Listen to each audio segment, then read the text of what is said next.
Hello, I'm Dashe. Today I would like to speak with you about the complex character and nature of love spells. Okay, those are the most required spells, which is truly make a living off those spells, but those spells are highly complicated and there is a lot of misinformation about this around, and I'm not talking about just the moral information about this. I'm talking about the knowledge of how to do one properly in ancient times and in modern times. And I really, it's a really long and complex subject, and I could make few videos about this if I see that this one takes too long, but I really want to start to talk about what is love. Okay, now I'm a witch. I walk with nature. I see nature in front of me. I don't try to hide things beyond elevated terms or about ideas of a spiritual nature that basically don't hold up with nature. Love is supposed to make us breed with each other. That's basically it. The emotions are there for us to create a unit, which would be called a family, and this is what this is about. But what is love made of? So first of all, this is something I'm telling all my friends and all my patients. Love is madness. Love is craziness. It's something between madness and drug addiction, and I will explain why. When we fall in love, the chemicals in our brain very easily, are elevated and downwarded. Somebody is saying their own word in their relationship and we are depressed for days, or, somebody kissed us or moved to, to the next stage in our relationship and we are happy like we were never were in normal terms, like more than happy, like we thought, oh, mommy made us our favorite dinner. Okay? This is because everything is heightened into oversensitivity when we are in love. Okay? And because love is madness. Oh, and when we break up with somebody we love, no matter if we're the breaking up part or the other end, okay, we are physically having withdrawal. Okay? We are physically not able to sleep at night, cold sweats, suffering, okay, and yearning for the touch of that person that has left us. Okay, and it is like a drug withdrawal, because we have chemicals in our brains which are called the endorphins, which are released. They are released as much as they would be released if we would be addicted to opium. All the opiates, we basically fall in love with opium. It's weird, but it's there. Okay, if we ever use opiates, which hopefully we don't. Okay, now, so it's like two parts madness, one part drug addiction, and we got this powerful and yet destructive thing that is called love. In proper society and context, it can be a wonderful thing. Okay, the whole love forever, it's like, it's an amazing concept. And some of it came from the 19th century, the concept of romantic love. Romanticism was born out of our disappointment from, Enlightenment movements that were in Europe before the 19th century. Romanticism spoke about this high and powerful emotion that is more powerful than the physical sensation. All the really big romantic stories like Gory, the original Little Mermaid by Hans Christian Andersen. It ends with, okay, the Little Mermaid is standing next to the prince and his chosen beloved, okay, and her sister sold their hair, so if she cuts out the heart of the prince, she would be able to return to her mermaid form and return to the sea. But if she doesn't make it in time for the spell to end, she would die.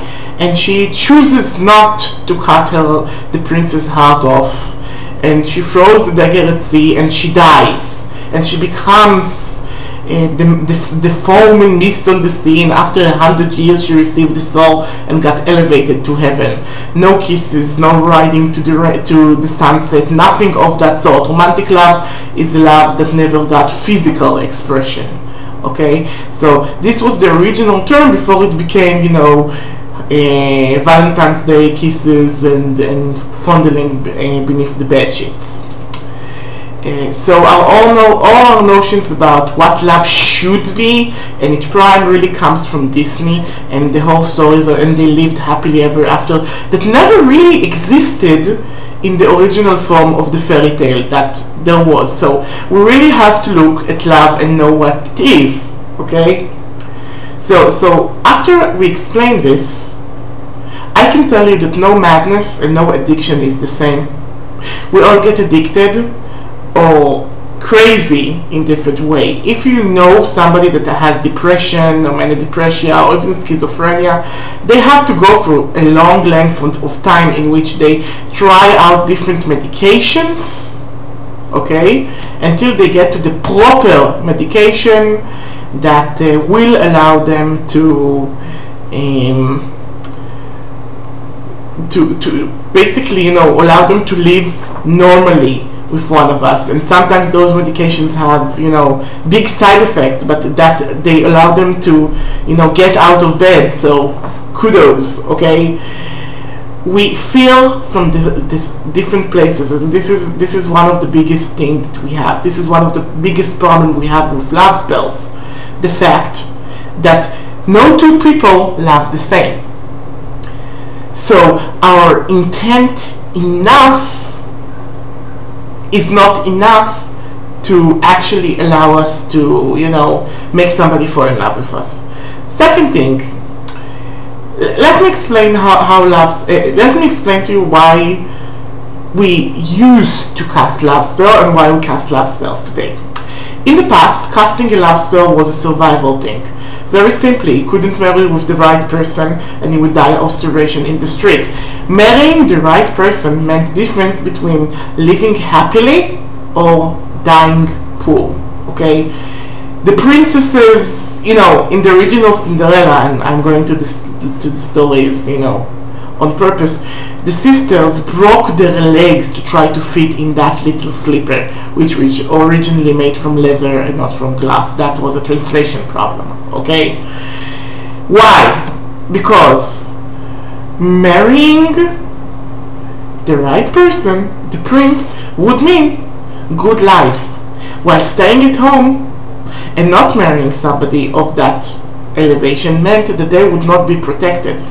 Wearing jewelries and pretty clothes in the past meant protection, that you are loved and endeared enough and your station is high enough, okay, so nobody would harm you and rape you in the street.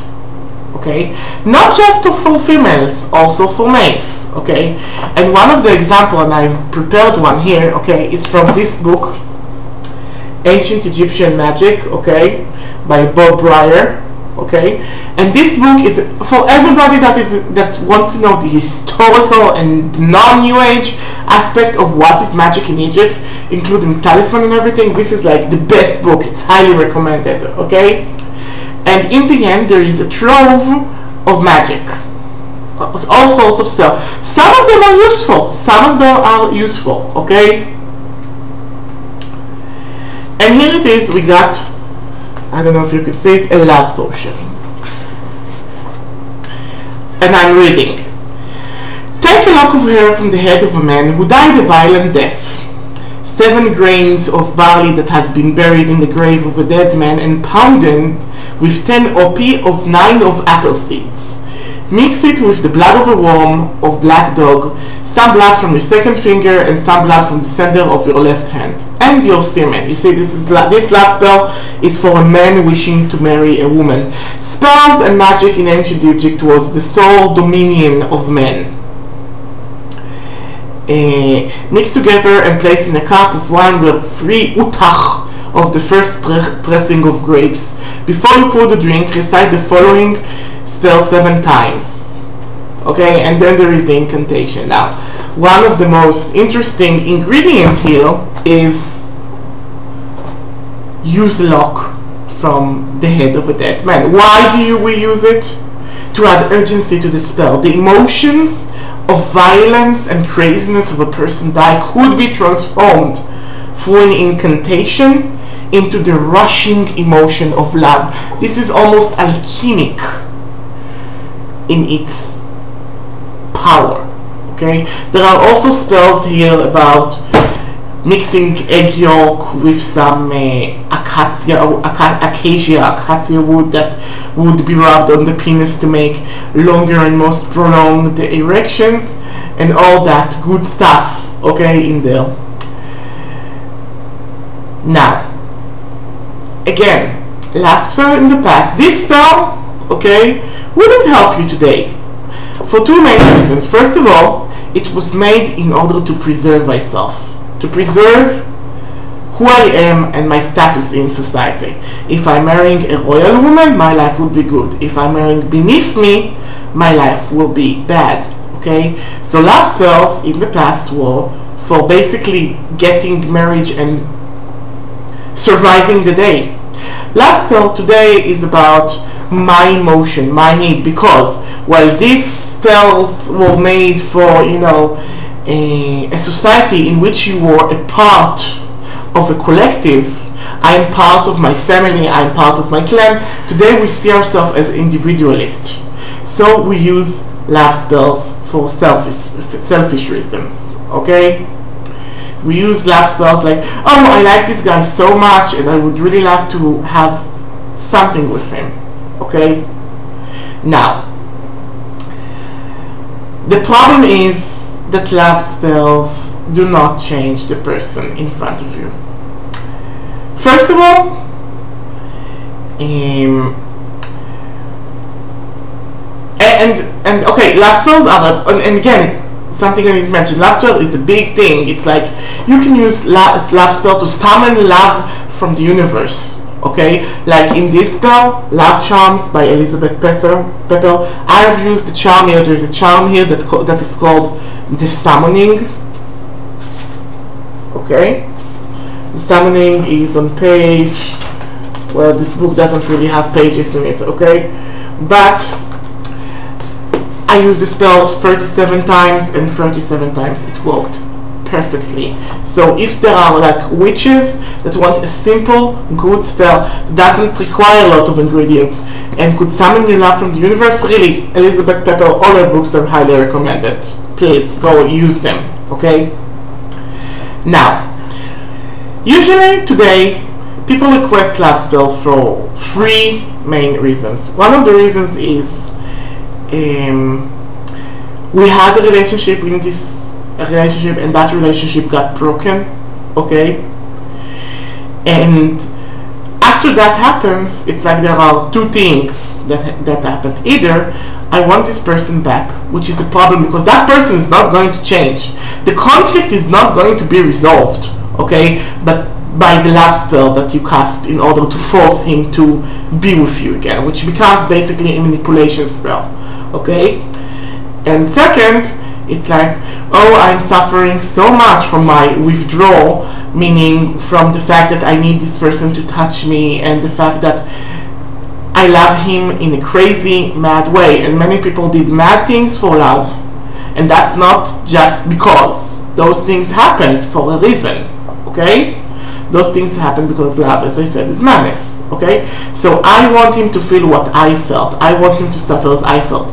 And those love spells many times become vengeance spells, okay?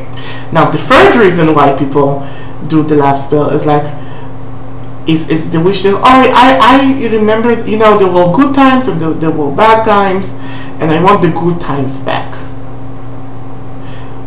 But again, the love spell is not going to return the person to what it was. But the third people is like the genuinely those people who request it for a good reason, which is, for me, good reason means I had babies with this guy, okay? I had babies with this guy and I truly, honestly wished to keep this family, because you know, if he leaves me and I have to run to court and take money for him to support my babies, okay, what is going to happen is that my quality and my children's quality of life would really fall down and really get destroyed. Or you know, if there are like two people that are simply rejected by society, and because deformity, because of status and stuff, this is a good reason to put them together so they can care for each other, okay? And this is something that I did actually for two people that, you know, simply needed someone else. I put them together. I did many, as we call them in Israel, shidduches, okay? Now, how does a wholesome love spell between this person like the other person works? Okay, there are 4 stages to that spell. First of all, you need to open the gates between them two. Now, many people really go against it, okay, or many people, like, you know, try to force it by, I don't know, making 2 doors and tie them together and stuff like that. No, that's not good enough. You have to create the path, which is more important sometimes from choosing, I don't know, romantic ingredients in that spell, okay? This is the first thing you should do. Second thing that you need to do is you need to get permission from the ancestors. The ancestors, in Voodoo they would be the Igun, and from in ancient Egyptians they would be like the Ka, the collective consciousness of man and God, okay? And in every religion we have like the ancestor somewhere. They choose with whom you would breed. They would choose with whom you would have sex, even if you are homosexual, okay? If they do not give their permission, you would never be laid with the person that you desire, okay? So they need to get their offerings as well. They need to be acknowledged in this, okay? And the third thing you need to do is you need to go to the spiritual bureaucracy, meaning, you know, like again in ancient Egyptian that would be Thoth or Thot, the way you call it in actually Kemetic, and in Voodoo this would be on Mila. He needs to put you together in his book as a couple, okay? So this wouldn't be like a one-night stand, okay? So more offerings, okay? And after you do all that, you go to your favorite goddess of love, Aphrodite, Hathor, Oshun, you know, all those goddesses of love, and give her an offering to give us the little butterflies and, you know, give us the crazy that we need in order to make that relationship, you know, be bonding and powerful. Those are the 4 stages that are necessary in every wholesome love spell. Without it, it's not going to work. If you did a spell like, you know, lighted a pink candle for Aphrodite and it worked, that meant that you had the path opened already, that the ancestors like this guy and wants you to have babies with him, okay? And that the scribe already allowed this to happen, and then the only thing that needed to do was, you know, the goddess of love doing these things, okay? Now, this is how it would work in the old world and somewhat in this modern world, but today we have like more complications that makes this even more difficult, because the structures of what is male and what is female has changed so drastically, okay? But this is it for now. I will continue later about how the structure of femininity and masculinity changed, so we'll understand better the problems that we face when we are casting love spells that's supposed to put 2 people together, okay? So goodbye, Nisha, and please have a pleasant day.